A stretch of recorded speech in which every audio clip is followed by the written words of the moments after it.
Film देख के आ रहा था, है ना, अपने घर में, यही मेरा घर है यहीं पास में, तो वही भीड़ लगा हुआ था तो मैं भी देखने चले गया, तो उसका मैं गोली का शिकार हो गया जी। उसमें करीबन 16 लोग मरे हैं और कम से कम 10 से 12 आदमी घायल हुए हैं। बहुत ज़्यादा मतलब स्थिति ख़राब है ना। कहीं नौकरी मांगने जा रहा हूँ तो नौकरी भी नहीं दिया जा रहा है। हम बोले तेरा विकलांग है तू। 1 जुलाई 1992 का दौर था। भिलाई पावर हाउस पर छत्तीसगढ़ मुक्ति मोर्चा संगठन के द्वारा एक बड़ा आंदोलन किया जा रहा था। आंदोलन के अंतर्गत छत्तीसगढ़ मुक्ति मोर्चा के पदाधिकारी कार्यकर्ताओं के द्वारा भिलाई रेलवे स्टेशन की पटरियों पर जाकर धरना दे दिया गया था। ट्रेन रोको आंदोलन हुआ था। तब पुलिस ने गोलियां चलाई थी। नमस्कार, मैं गौरव तिवारी, आप मेरे साथ देख रहे हैं बिगुल न्यूज। गोली कांड की घटना आपने तो सुनी जरूर होगी। गोली कांड को हुए 30 साल से भी ज़्यादा समय हो गया है। अब आप ये सोच रहे होंगे कि इस खबर को हम आज क्यों दिखा रहे हैं। इस खबर को दिखाने का उद्देश्य सिर्फ यही है कि गोली कांड में आंदोलनकारियों के साथ कुछ आम जन लोगों के ऊपर भी पुलिस की गोलियां चली थी। उन गोलियों से एक व्यक्ति राजू चौधरी नाम का अपाहिज हो गया। पुलिस की गोली लगने से उसका पैर जो है पूरी तरीके से ख़राब हो गया। घटने के बाद से राजू की ज़िंदगी पूरी तरीके से बदल गई। मैं इस वक्त राजू के घर के बाहर ही खड़ा हूँ और ये राजू का घर है। मैं महात्मा गांधी नगर वार्ड 26 में खड़ा हूँ, जहाँ राजू अपनी बूढ़ी माँ के साथ यहाँ रहता है और काफ़ी गरीबी में जीवन यापन कर रहा है। उस घटना के बाद से राजू का पैर जो पूरी तरीके से डैमेज हो गया, उसके बाद से उसके सामने रोजी रोटी की दिक्कतें आनी शुरू हो गई। क्या कुछ मामला था, क्या घटना था, राजू उस समय कहां से आ रहा था, आइए जानते हैं राजू की जुबानी, राजू की कहानी। जी राजू जी, बताएंगे उस दिन कहां थे, कहां से आ रहे थे, क्या हुआ था? जी, मैं फिल्म देख के आ रहा था, है ना, तो वहाँ पे जो है पूरा भीड़ लगी हुई थी। कहाँ पे? ये विजय टैकीज के पास में, विजय टैकीज अलंकार कॉम्प्लेक्स के पास में, बिहार होटल के पास में पूरा भीड़ लगी हुई थी, है ना। तो पुलिस वाले वहाँ से फायरिंग कर दिए, है ना, तो मुझे पैर में गोली लग गया, मेरे पैर में, है ना।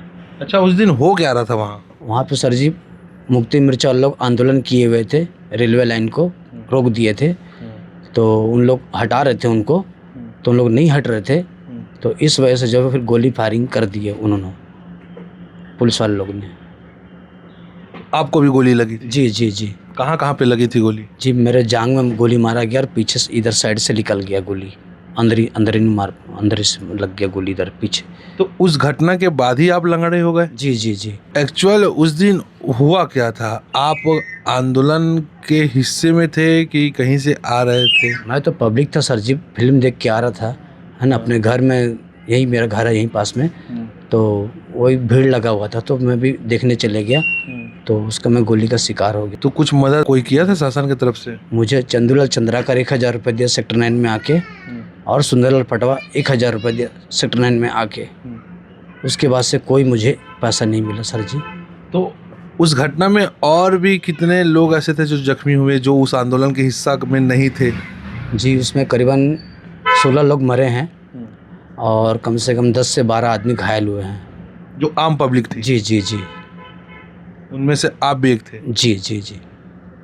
आप क्या काम करते थे उस समय? मैं सर उस समय जूता दुकान में काम करता था। मेरी 300 रुपये पेमेंट थी सर जी। अभी क्या स्थिति में रह रहे हो आप? अभी सर जी बहुत ज़्यादा मतलब स्थिति ख़राब है ना। कहीं नौकरी मांगने जा रहा हूँ तो नौकरी भी नहीं दिया जा रहा है। हम बोले तेरा विकलांग है तू, तेरे चोर को कैसे पकड़ेगा, ऐसा वैसा करके भगा दिया जा रहा है, और बोलते तू पढ़ा लिखा भी नहीं है तो किस भेस में आपको नौकरी में दूंगा बोलते हैं।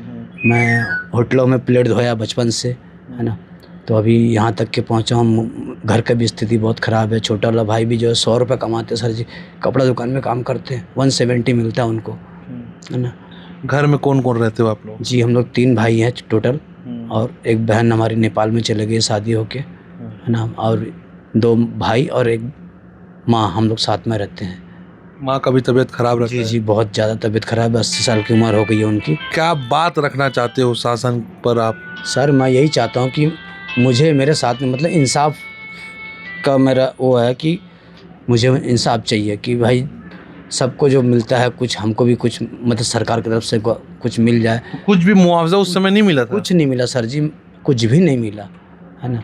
और मैं कोर्ट वोट भी गया था, वहाँ से बोले कि तुम्हारा अभी कलेक्टर साहब बोले कि तुम्हारा दिल्ली से ही पैसा आया नहीं है ना, जब आएगा तो आपके घर द्वार में भेजा दिया जाएगा, ऐसा करके बोले उन लोग। उस घटना से की वजह से मेरा जो है पूरा पैर मेरा ख़राब हो गया है ना, और बहुत मतलब मुश्किल से मतलब सामना करना पड़ रहा है, और अपनी मम्मी के साथ मैं रहता हूँ, स्थिति बहुत ख़राब है ना। मैं सरकार से निवेदन करता हूँ कि मुझे कुछ मुआवजा दिया जाए, है ना, यही मेरी मांग है सर जी। ये जो घर है पट्टे वाला घर है? नहीं है सर जी, अवैध कब्जा है पूरा, ये महात्मा गांधी नगर पूरा अवैध कब्जा है ना, कोई पट्टा नहीं, कोई कुछ नहीं है यहाँ का। यानी आपके पास आपका खुद का घर भी नहीं है? जी नहीं है, घर भी नहीं है, तो सब अवैध कब्जा है, जब चाहे जब उखाड़ भी सकते हैं इन लोग। तो ये थे राजू चौधरी जी, जिनको आपने सुना 1 जुलाई 1992 में भिलाई शहर में हुए गोली कांड में ये भी शिकार हुए थे पुलिस की गोलियों का। पुलिस की गोली लगने के बाद ये पूरी तरीके से विकलांग हो गए, इनका एक पैर जो है पूरी तरीके से काम करना बंद हो गया, लंगड़ा लंगड़ा के चलते हैं, लंगड़ा लंगड़ा के अपनी जीवन यापन कर रहे हैं, रोजी रोटी कमाते हैं। अब तो स्थिति ये हो गई है कि कोई राजू को नौकरी में भी नहीं रख रहा है। मैं राजू के घर में बैठा हूँ, जैसे कि देख सकते हो राजू के घर का पंखा जो है पूरी तरीके से बंद पड़ा हुआ है। 2 कमरे का रूम है और इस 2 कमरे में राजू अपनी बूढ़ी माँ के साथ रहता है। राजू की ये बूढ़ी माँ है, आप देख सकते हैं, ये भी अपने हालातों से परेशान है, स्वास्थ्य इनका ठीक रहता नहीं है। आप देख सकते हैं इनका इलाज, इनकी दवाई, इस सब के लिए राजू को संघर्ष करना पड़ता है। अब गोली कांड तो जब भिलाई शहर में हुआ तो एक बहुत बड़ी वो भी घटना थी, लेकिन उस घटना में कुछ आंदोलनकारियों के अलावा भी कुछ आमजन लोग भी प्रभावित हुए थे जो पुलिस की गोलियों का शिकार हो गए थे। उनमें से राजू भी एक था। अगर ये खबर आपको अच्छी लगी होगी, आपके दिल को छू गई होगी, तो इस खबर को ज़्यादा से ज़्यादा शेयर कीजिएगा और अपनी राय कमेंट सेक्शन में ज़रूर लिखिएगा। शासन प्रशासन तक अगर ये खबर पहुंचती है तो कुछ मुआवजा, कुछ मदद शासन प्रशासन की ओर से राजू को मिल जाए तो राजू का जीवन सुधर सकता है। बिगुल न्यूज़ के लिए कैमरामैन लक्की के साथ मैं हूं गौरव तिवारी।